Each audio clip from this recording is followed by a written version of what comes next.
Eh bien les amis, et si on se réconciliait avec la Shueisha?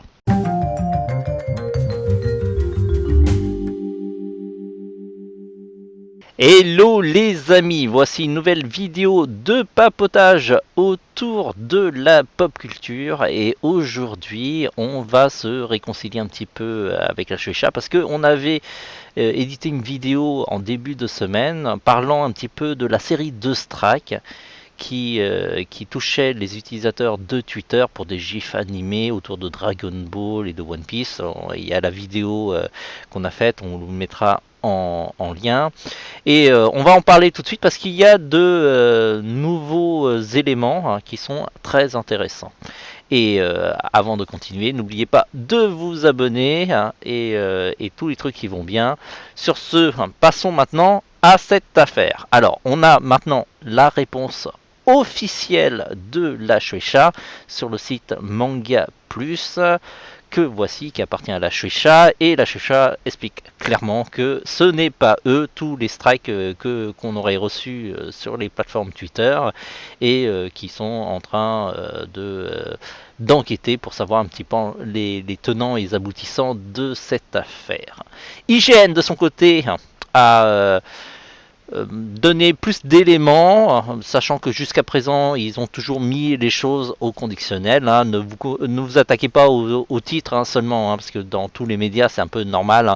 On fait toujours des titres un petit peu accrocheurs, histoire que vous ayez envie de cliquer, mais il faut lire le contenu de l'article et ils ont été toujours assez prudents. Ils ont même fait des mises à jour, histoire d'être sûr qu'on ne vienne pas les enquiquiner, les attaquer en disant qu'ils ont fait du bullshit tout le long. Et donc, a priori, c'est une histoire d'harcèlement. Il y a un utilisateur qui s'appelle Arthur Library of O'Hara.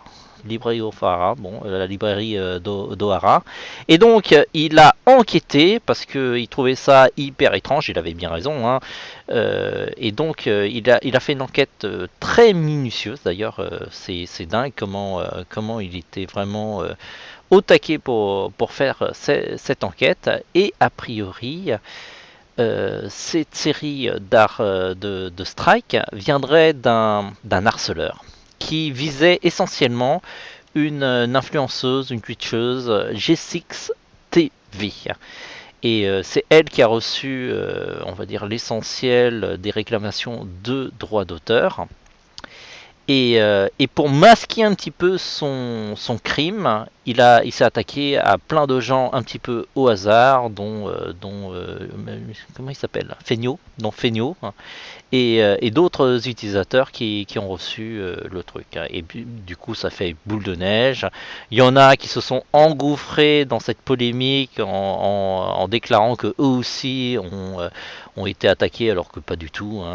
C'était du pipeau total, parce qu'il y en a certains qui avaient dit que toutes leurs images ont été supprimées, alors que c'est sans doute faux, parce qu'ils ont posté des tonnes et des tonnes d'images, et chaque réclamation, il faut faire un à un, et donc à moins que ça soit un bot, voilà, sachant que le harceleur a raisé ses attaques manuellement, et ça met aussi en lumière que les réclamations de droits d'auteur de Twitter, c'est vraiment une grosse passoire. Dès lors, on peut voir sur le compte de G6 TV que tout va bien. Twitter a enquêté sur les réclamations et que tout ça est restauré et on oublie cette affaire. Et du coup, on connaît un peu mieux la méthode opératoire du harceleur. En fait, il a pris une copie d'une réclamation de droit d'auteur qu'il a trouvée sur le web. Et il a fait un copier-coller clair, net. Alors le truc le plus marrant, c'est qu'il n'a pas mis le numéro de téléphone de la Shueisha, mais il a mis celui du concurrent qui est la Kadokawa, histoire peut-être de brouiller les pistes. En tout cas, c'est plutôt malin. Il est de ce côté-là, il y a quand même une certaine ingéniosité dans cette volonté de foutre la merde. Et c'est plutôt malin. Mais de l'autre côté, il fait aussi des trucs stupides. Et on ne sait pas si c'est vraiment la même personne. Hein. Peut-être que c'est lui ou pas. Mais en tout cas, il a menacé la youtubeuse G6. Hein, et, bon, il y a les captures d'écran. Donc, du coup, il menaçait de recommencer de faire des réclamations de droits d'auteur et qu'il s'arrêterait si la jeune fille devenait sa petite copine. Alors donc on a masqué l'utilisateur histoire qu'il se mange pas une flopée de haters, mais du coup c'est vachement étrange hein, parce que c'est quand même une méthode de drague plutôt on va dire merdique et je sais pas dans quel monde il vit pour croire que ça marche. Donc, soit c'est un gamin, soit c'est un gamin qui a fait ça, soit il est vraiment stupide, ou peut-être même les deux. Mais voilà, donc on ne sait pas encore si la personne qui est auteur de ces messages est vraiment la même personne qui a fait les réclamations parce que rien ne le prouve non plus. Hein. Vous me dites ce que vous en pensez, hein, si ça se trouve c'est la même personne, hein, mais voilà, d'après les éléments, je ne sais pas si c'est vraiment lié ou pas. C'est pas parce que quelqu'un se déclare l'auteur des faits que c'est vraiment lui. Donc c'est peut-être juste quelqu'un d'opportuniste qui a envie de mettre de la lumière sur lui. Hein. Il est malheureux. Hein. Donc voilà. Vous me dites ce que vous en pensez en commentaire. Voilà, ça sera tout pour cette affaire, en espérant qu'il n'y ait pas d'autres rebondissements. Peut-être qu'il y en aura d'autres dans les prochains jours.